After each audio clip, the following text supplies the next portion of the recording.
Testing, 1, 2, 3, testing, testing. Is this thing on? I think it's working. Hello, everybody. Tim's not here. If you haven't noticed, please tell me you haven't noticed. You've noticed. Good. All right. Who? That's who runs the whole joint. Seriously. So, thank you all for coming again to another education meeting. We've got some good stuff, whatever planned. Elaine's going to be an awesome conductor, presenter. I don't know what you call it. Sorry, I don't even know what I'm doing up here. But we've got a couple events coming up. The club is taken care of. First thing is what's the bike ride called on the 30th? Independence Ride. It's for the blind. It's a fundraiser for the blind. They have tandem bikes. There's a person that can see on the front and the blind person's in the back. Let's see them get them flipped and try to do it that way. That's not. But so they need support, and they're looking back for ham radio operators to do it again, because the cell phones and whatever communication they did before, they just found it didn't work. I mean, when you can push a button, talk, and everybody gets the answers, it's a way to take a test, right? Everybody gets the answers. So if you can help out on the 30th, please let us know. The more the merrier, the more the funner it is, and it's fun doing these events and helping out these people. Go ahead and get out.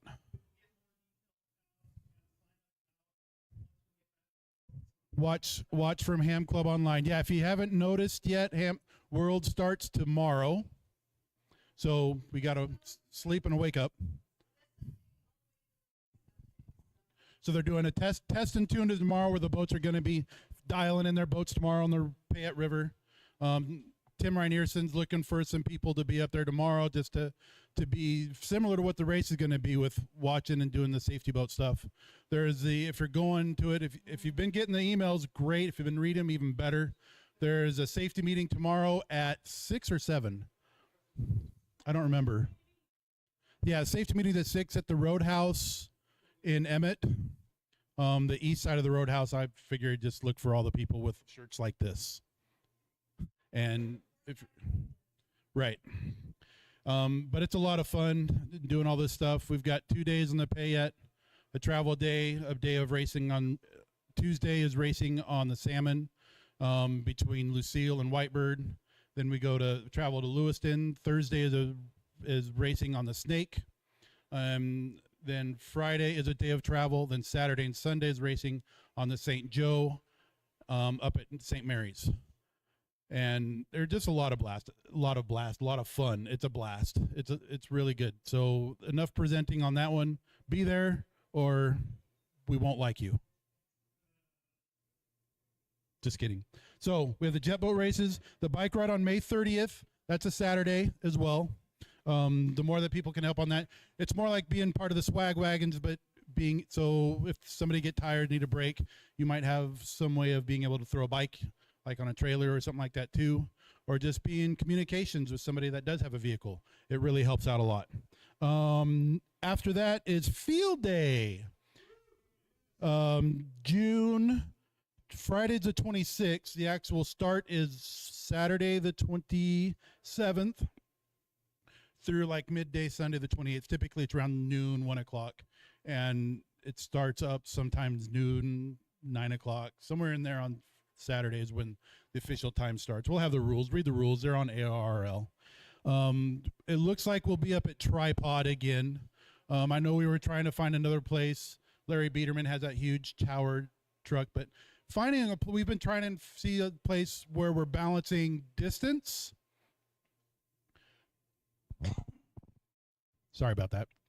Balancing distance, time to get there, familiarity, something that's not going to get lost. And we're just running out of time.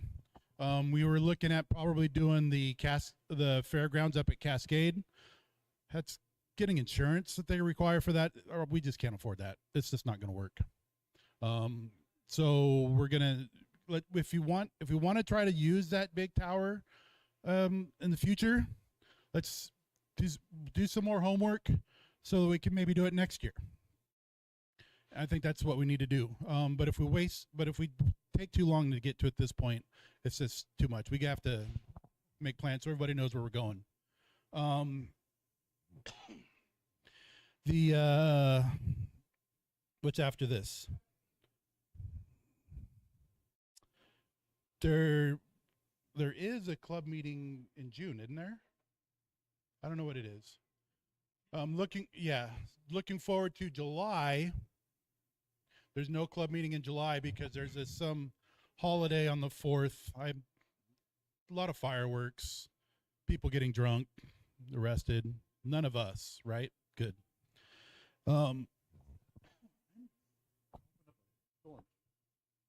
And that July 11th.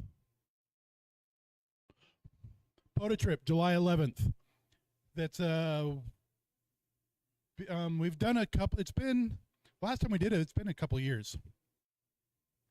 But I'm going around to a number of POTA sites and just doing like a round robin thing. Everybody has their own radios. There'll be some other bands, like there'll be the 2.4, 5, and 10 gigahertz.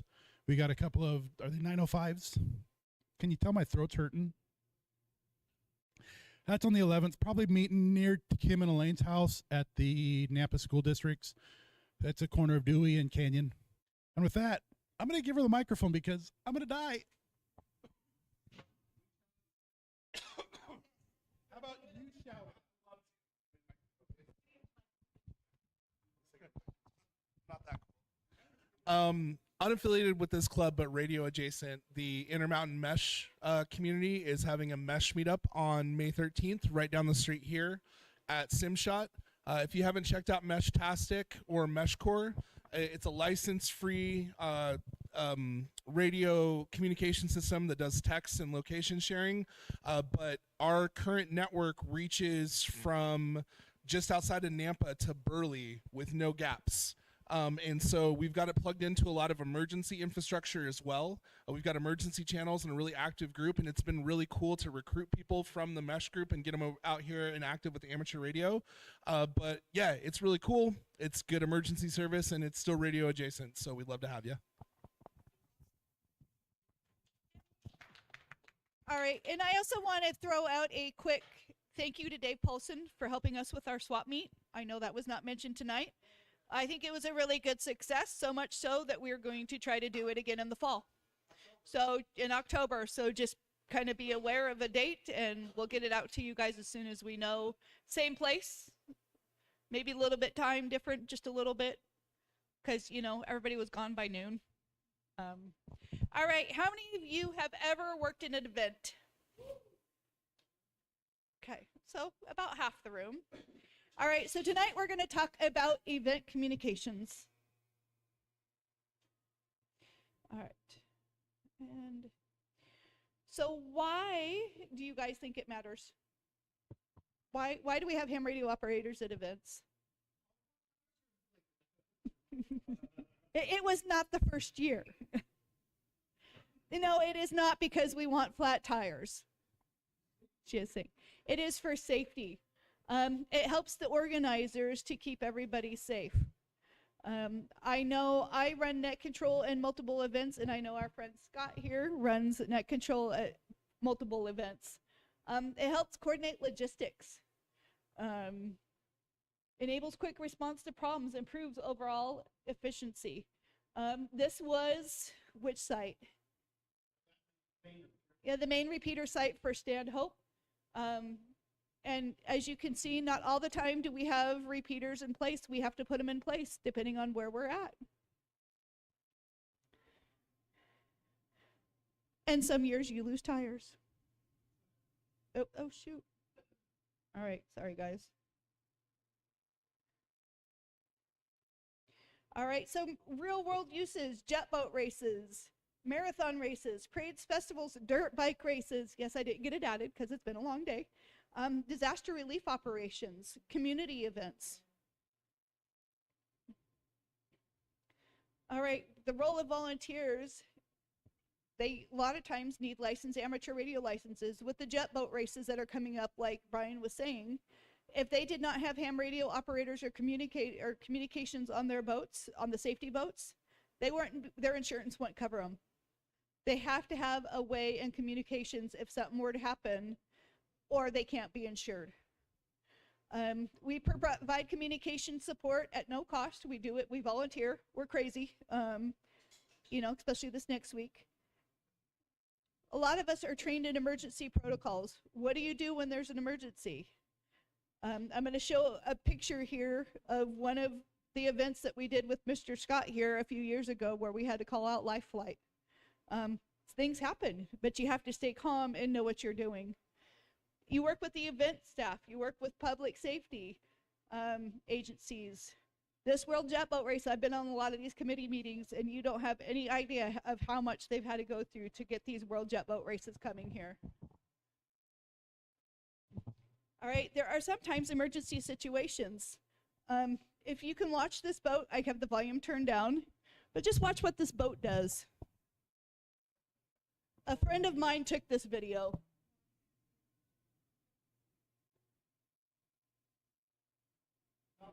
He decided to go four-wheeling up on the rocks. Now, he got pretty lucky. He finished off this heat before they couldn't go anymore because they did damage to their boat. But to be honest, the next year in Lewiston, we lost a boat. It sunk. And it could be 80 feet in part of the Snake River over there in Lewiston. It took them about 3 months to get it out of the water. They had a dive team go in, find it, and they got it up. But there was some problems there because the navigator and the driver took off their helmets and stuff, and they were injured and on the shore trying to wave at people who thought they were just the general public. And it was actually the general public who ended up helping bring them back to net control so we could get them ambulances and get them help. So again, there's other times. The one year, Brian and Kim and I and Tyson were at a dirt bike race. The weather was horrible. It was snowing. It was windy. The Life Flight had just updated their sat phones and they didn't work. Or their computer systems. Their sat phone worked. That was the only thing that worked. So Brian had a nice big antenna and we had some orange tape or caution tape or something like that. A guy had busted his femur. And so we had to call Life Flight into our position to help come get him out. The wind stopped, the snow stopped just long enough that we could get the helicopter back in the air and get the gentleman out of there.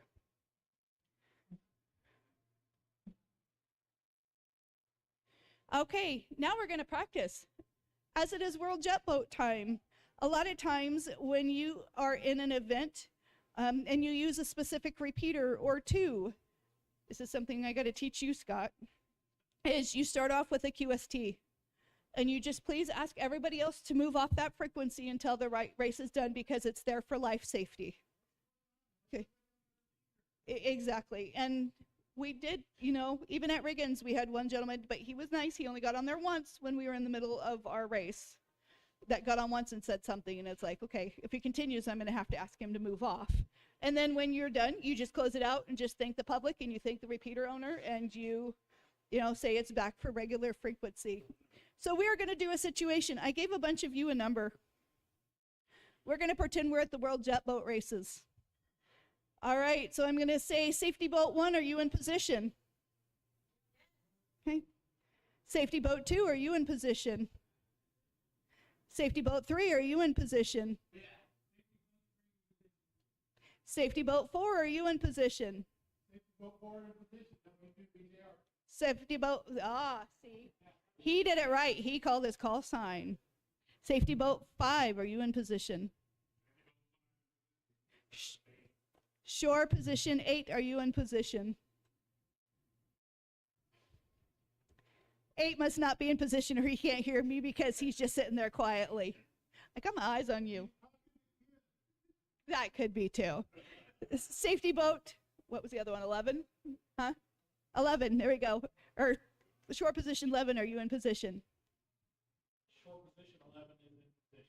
Okay, so this is the N7JBR net control station, IMKI7PWR. Director and referee, all safety boats are in position. So then what they're going to do is, okay, I'm getting there. I'm getting there. Be patient. No, I'm going to get back there.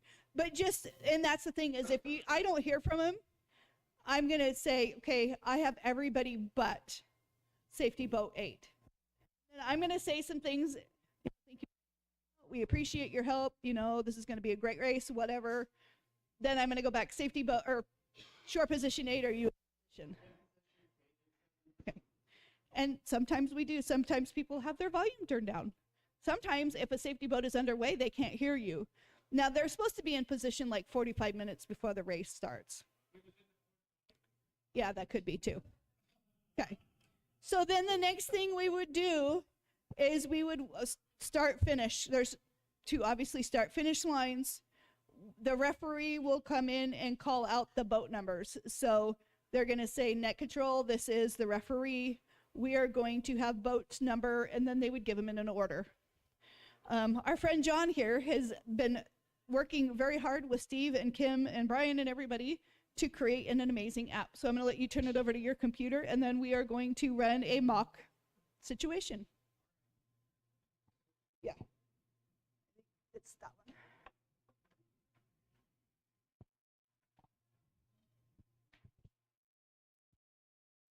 Now, while he's doing that, just know, in part of my speech that I give to them ahead of time, I ask them to only give communication when absolutely necessary. I'm going to say, in this case, we'll say 8 and 11 possibly were safety boats. I'm going to have, as the boats go by, I'm going to have boats 8 and 11 call in as the boats go by them. Because they're going to be positioned in some of the most dangerous parts of the race, where if something's going to happen, it's going to usually happen in these specific areas. Now, like when we're in ultramarathons, they call in every racer. So like when we're up and we have 200 runners, they're calling in all 200 runners at every aid station to me, or texting me, or whatever, just to get the information to me. With the jet boats, we just need to get them from point A to point B. All right. Well, like she said, this is, it's for events. For events, Steve, races, I spent about 3 weeks developing this, and it's never been tried, but what it'll do is it shows a map of the course, it shows where the aid stations are, it has a list of all the participants, runners or boats or whatever, as well as who's stationed at each of the aid stations, or checkpoints, or support for all kinds of different things. And it gives you all kinds of information about participant. Anyway, tonight what we're going to use it for is I have a simulator that will simulate tracker data and feed it into the map so you can see the little dots moving. It's really fun. And then as they get to an aid station, you'll know that they're actually where you're at, and you as the operator of that station can call net control and say, hey, this boat just passed by here, or however you need to operate. And then we can make updates to the status of each of those things, and it'll be real fun. It's always fun. All righty. I got to get away from the speaker. All right, all stations, all stations. This is KI7PWR with the NJ7JBR jet boat race for the World Jet Boat Races. We have about 1 minute until race time. All stations, all stations, boat number 1 has started. We have, the water is now hot. Please pay attention. All boats be ready. One thing we do with the safety boats, though, is when they are waiting and the race is under, they cannot be anchored to the shore. They have to be prepped and ready to go in a moment's notice. So they'll have their engines running, and they'll just be sitting at an idle until all the boats go by them. Go ahead, safety boat 8. This is net control. Boat 1 through safety boat 8 at 1918. Okay. Well, whatever boat now. Oh. Okay. So number 2. Okay. All right. Boat 2 is underway. Not yet. It's not been a minute. Net control, boat 11. Go ahead, boat 11. Okay. And you guys don't have you guys honestly don't have to give me the time. I have the time on I have a clock sitting on my time because the only people that really need to know the time are the timers and me.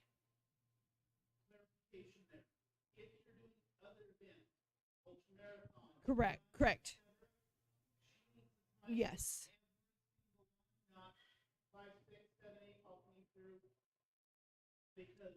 We need to know when they left, not when they came into the station. A lot of times I'll get double information from people. I'll get runner number 313 at 12:02.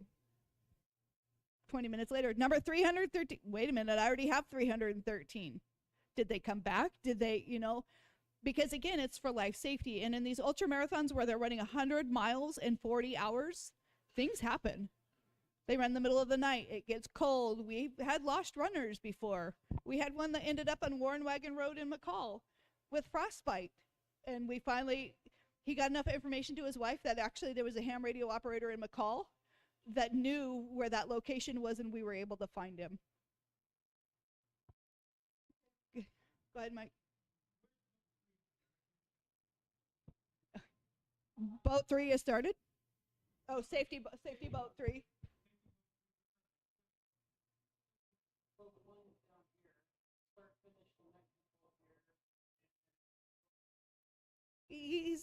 It's just, we're practicing. There isn't, yeah. Skip, 1, 2, skip a few. Now, if a boat were to stall at your position or lose power at your position, you would say net control safety boat 3. And I would call safety boat 3, what is going on? And you're going to say, you never say the racers' names or anything. We have a boat stalled at safety boat 3. And my question is going to be, are the driver and navigator safe? Yeah, they're just stalled. Yep. So they have different arm signals. So if they are okay, they're going to put their arms over their head like this. If something happens and they hit something and they're not doing too good, but they'll survive, they're going to do this. If you don't see any arms up in the air, it's time to go get them help now. At net control, on the boats, they have yellow flags and red flags. So depending on what happens, if they're just stalled, I'm going to call a yellow flag. If they're in the middle of the race and they're stuck in a tide and something, we may call a red flag. And every boat that is prior to it will stop. The ones that are in front of it can continue go on because it's not going to affect them. And if you get multiple boats in place, they know their time. So when we drop the flag, they know which position to start in. So their timing will be okay. Yes, Steve? Okay. But yeah, no. In our jet boat races are, like you said, a little bit different. You don't have to call the time to me. I have it. Because I am not out. It is live tracking. If the races, even the motorcycle races, if we have a problem with a motorcycle, we're going to tell him what time it was, and he's going to call back what time he got the message from us. Because it could be 5 minutes before I can get to you, or 10 minutes before I can get to you because other people are calling in issues. Or you just have our group, which is just the issue that, I don't know. But as we go through each boat, I think we're on like number, 4 or 5 now. we kind of talk through it. But just know that we are actually going to have live truckers on some of the boats. We weren't smart enough. We actually put them in Steve Pickup instead of leaving them in here so you could see what they look like. In Riggins, we actually had a trucker on one of the race boats. And we could see, as Tim and I were sitting at net control and we watched the computer, we could see it was doing 74 miles per hour down the Salmon River in Riggins. So this is one of them. And the waterproof versions look like dynamite is what Kim calls it. They're in 2 different colored PVC pipes, and we just zip tie it to the rail on the boat. And like I said, we were watching where everybody went. The people that had the trackers, we knew where the sweet boat was. We knew that they were doing like 40 miles per hour down the river. We knew the one boat was doing, 74 miles per hour. We have turbines coming that do 130 to 140 miles per hour, and they average about 118 miles per hour. That's going to be here at these Worlds. So we're hoping to get some truckers on those boats this weekend.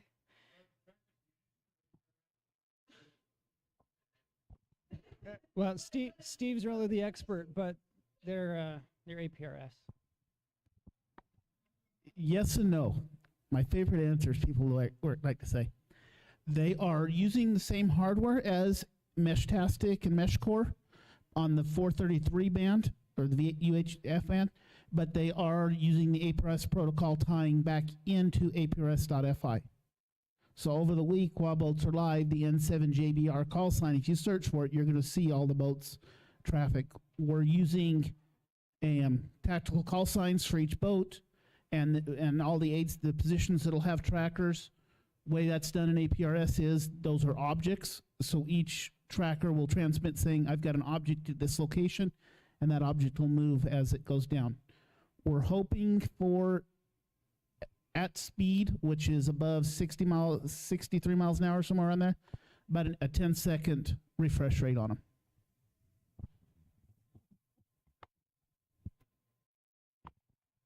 And I like that you were talking about that. Tactical call signs. Does everybody understand what a tactical call sign is? Is there anybody here that doesn't know what a tactical call sign is?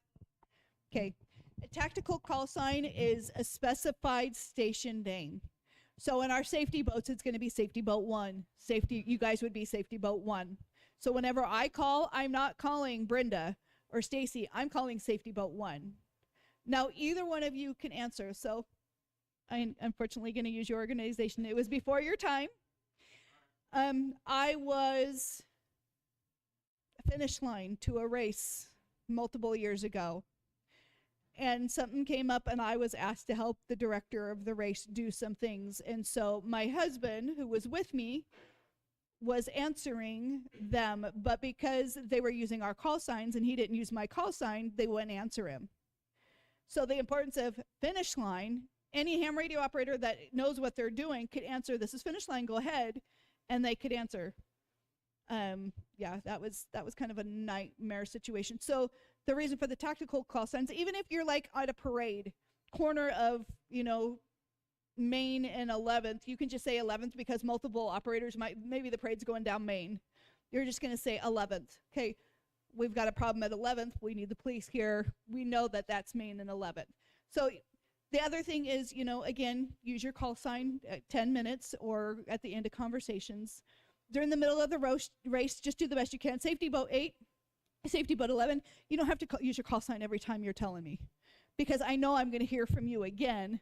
Now, when the last boat goes by you, or in this case, if we have 20 to 30 boats, still every 10 minutes, use your call sign. As net control, I'm not going to use my call sign except for, at the end of every 10 minutes or something, just to make sure that, and I won't even be using my call sign. In this case, I'm going to actually be using the N7JBR call sign for the race because that is the organization that the Jet Boat Communication Club. So I will use my call sign occasionally, but when you hear me, I will be using the N7JBR call sign. As the trustee of the club, I know I'm safe using it. Anything else that we can think of? Any other experiences that we've had at events that we could share as to why it's important? Scott, what are some of the things that you've seen? First of all, you don't really want net control to be a lid and not have things set up correctly. So that's always a problem. But definitely make sure your radios are working before you go out. I speak from experience, unfortunately. So.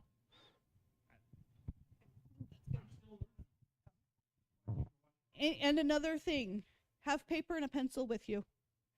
I'll go back to our boat that sunk a few years ago. We had a person on a safety boat who didn't have his radio set correctly. One of our race boats stopped and told him where the boat sunk. We had another operator who was on shore duty that year who missed the boat going by them. So we're thinking that the radius of the sinking boat was here when it was actually over here. We had no idea where to find them. That was part of our problem. So now the protocol is Anytime you're on a safety boat, you have to write down every boat that goes by you, because it could be life safety. The year before we started up in Lewiston, one of the navigators died. I would never want to be responsible for that. And I take it personally. You can ask these guys that do our 100-mile races. I don't sleep for 42 hours. And it's not because I'm a control freak. I just take their life safety upon myself. That's my responsibility, to take care of them and make sure everybody's safe. I had an operator tell me before, I'm better than a lot of 911 operators, so I don't know.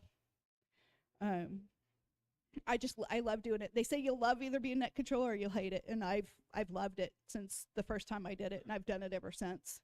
Well, except for some races. But all right, guys, any questions or anything? Like John says, we're working on this software. We're making it better all the time. I was mentoring teachers today, and him and I are texting as I'm mentoring teachers. Shh, don't tell anyone. Just to try to get some other things updated. Some races, we've got multiple races going at the same time. Stand Hope, we have 3 races all at once. We have a 100-mile, a 30K, and a 60K all going on at the same time. Some of them go through the same aid stations. So he's programming it so we can get multiple races at the same race, that we can see if they have trackers what's going on, or the aid stations, because this aid station is going to have all 3 races going through them, where this one may only have 1 or this one may have 2. So it's important that we're able to know where everybody is at all times. 2 years ago, we had a gal from another country that was, I don't remember, I think she's going to NNU or something like that. She got off the trail and got lost. But luckily there were some hikers out there who kind of pointed her back, and she was able to get back on trail. She stopped at that next aid station and didn't finish. If you see anything wrong, anything, you just call net control, But please don't. There's some rules to races.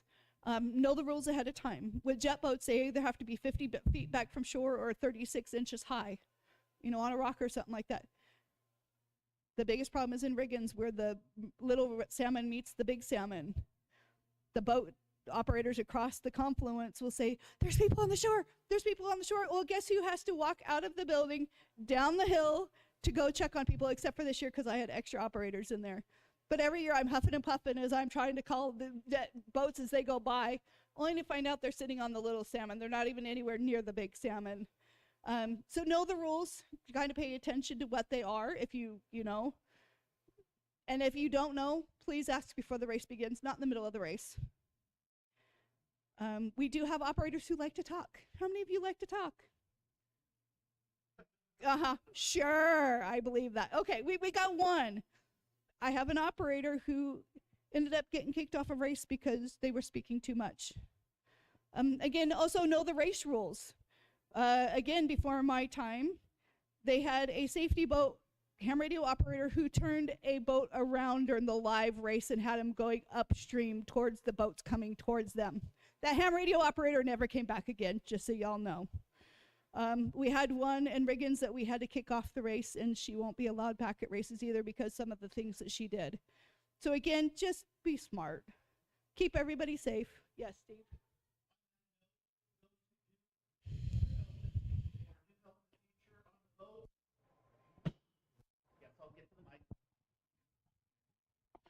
At the jet boat races in particular, on the boats, that's the captain's boat. He's in charge.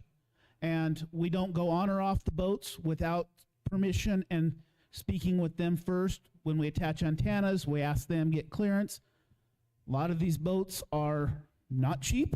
Let's just put it that way. These are their prides, and the guys who are doing the safety boats are out there volunteers themselves. That's their pride and joy.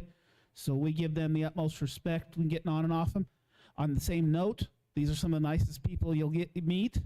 I know Kim has been threatened not to bring food with him on his next one because they will take well care of him. Most of them are very well like that. The aid stations, when we're doing events and stuff, they're all usually very good, very polite staff.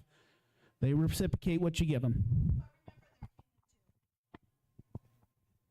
I was going to say Kim has run into a problem before and was not allowed on a safety boat because the guy was being very rude. And in Riggins this year, The guy came out to him and apologized and said, you know, it was just a bad time, and he was on his boat, and they actually come to find out this guy knew my husband's family. You know, so it's just like, you just don't know what you don't know, and everybody's human and has bad days. Go ahead, Jeffrey. Okay. By permission only. Yes, you have to go everything through net control. And when I call my QST, I say that. If you're in the middle of a QSO and somebody calls for a break, stop. But yes, so there are times, especially like the referee or something like that, or our safety team, we'll need to get some information, or there's a drone flying, or there's Riggins this year, we had kids throwing rocks off of Time Zone Bridge at the boats. So again, the safety team, okay, can we go direct to boat number? Can we go, and yes. You know, but they make it very short, very quick, because again, it's life safety, and we need to know, and I need to know as this boat goes through Worlds, we're going to have 2 to 3 jet boats call out, or safety boats call out, because we've not run the Payette River in 32 years. This will be the first time in 32 years any races have happened on the Payette River. Speaking of which, they are trying to do a yearly boat race on the Payette. If this goes well, they are going to do a yearly one on the Payette as well. Some rivers, we have to close off the river. In Riggins, we close the river. Nobody else is allowed on it, well, during the race. If anybody gets in the water, this is my favorite thing. A few years ago, we had a guy who had a dog down at the river, and like, okay, dude, I walked down, you got to get the dog out of the river. We've got, right, you know, don't let, the biggest threat, don't let me tell those people up there, you're the reason the race stopped. I walked up the hill, the crowd looked at me, they applauded, they said, we got you, sister. If there's any more problems, we'll take care of it. You get these guys a little bit of alcohol in them and get them excited about the race, and they don't want to see it stopped. Right. And it's a lot longer, it's a lot wider river too. But yeah, so some rivers we can't close, some rivers we can. Just like when we do the races, we have to have permission to do races, and you know, you can't go off trail or you could get in trouble, and then the races wouldn't happen. I mean, again, it's just be smart. Any other questions? But that was a great one, Jeffrey. Thank you.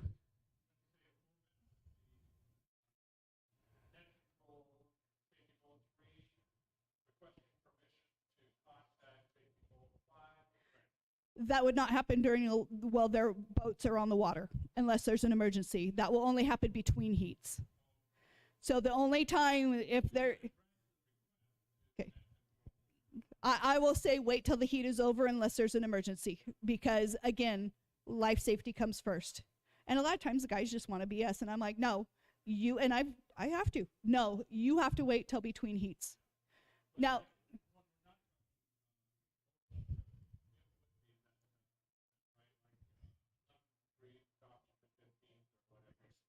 again, it depends on the event and what's going on.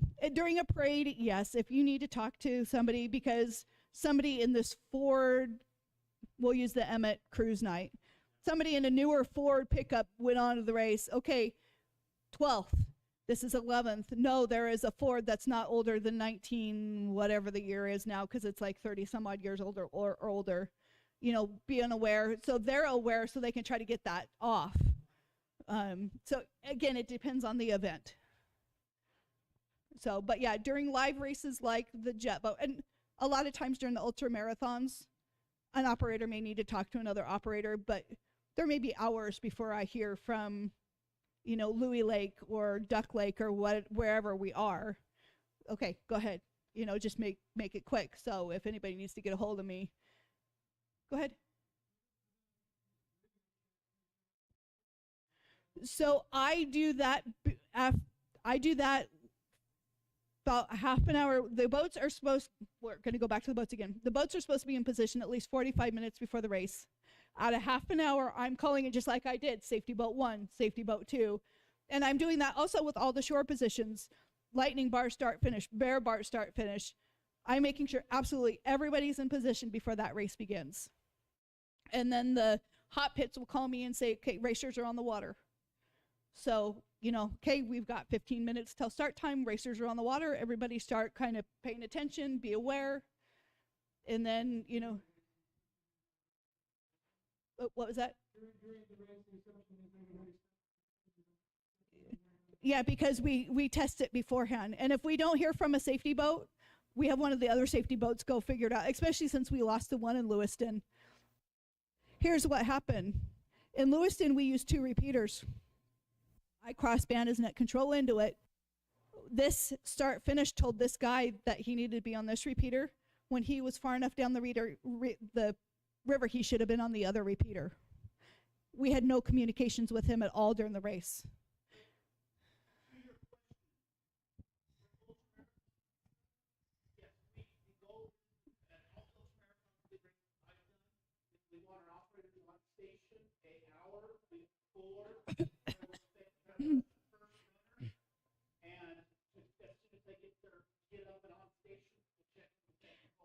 Okay.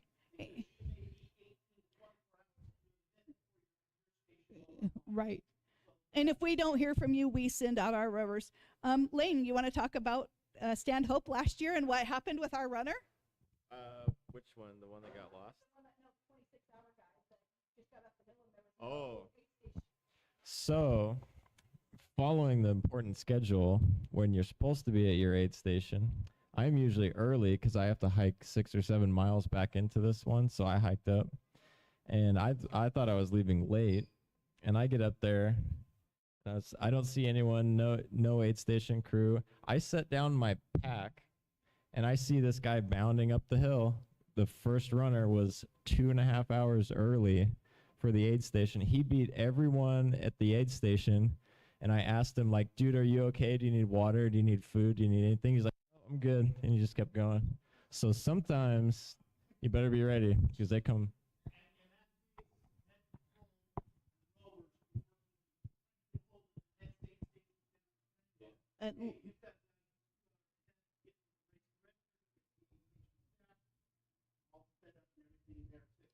Yeah, so you never know what's going to happen. You just have to be prepared for anything. Any other questions? Well, not on that one, but people always want to know the map, always know the race course, know directions, know distances to the next checkpoint, have a map, know where you're at, be able to give good directions, always. Okay, maybe not on the jet boat races, but on the ultra marathons, even on the motorcycle races, having GPS coordinates to know where the aid stations are, because especially when the medics don't know and we have issues and we have to get the medics to go out, we have to wait until we get Scott to come and tell me, because I'm sitting here at the finish line and I'm with the medics because we have a situation going on. He's trying to run net control with the dirt bike races, and like, okay, Scott, I need GPS coordinates. I'm texting him. I'm like, I need GPS coordinates to this so we can get the medics out to him. So again, whatever information you can have, I know they should have had that. Yes, Mike. So I helped out with the motorcycle race, and what we had to do was, so the motorcycle's going too fast for you to write down the numbers. And so what they do is they route them down into a hole with a hairpin turn to force them to slow down enough for you to write down the numbers. Well, there's no cell coverage and there's no repeater coverage down in that hole.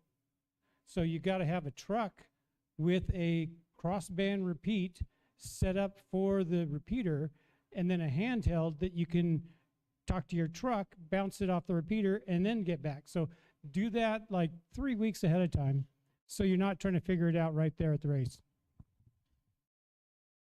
And sometimes you have to figure it out there at the race. The last one we did for Scott, we had to park probably up a hill about a half a mile away from where I was with e-gas to get to the repeater. But we just crossband, and then I walked down the hill and I took care of everything while Kim played did his job. And, but again, thank you guys so much. And I hope you learned a little bit about event communications and some of the things we do. Again, we'll be doing this at the bike race at the end of May. I will be net control for that, so everybody will have some kind of a tactical call sign. I'm not sure what that is yet because I'm waiting on the event coordinator to give me some more information. But Thank you guys. Have a wonderful evening, and let's go jet boat racing. Here comes the Worlds.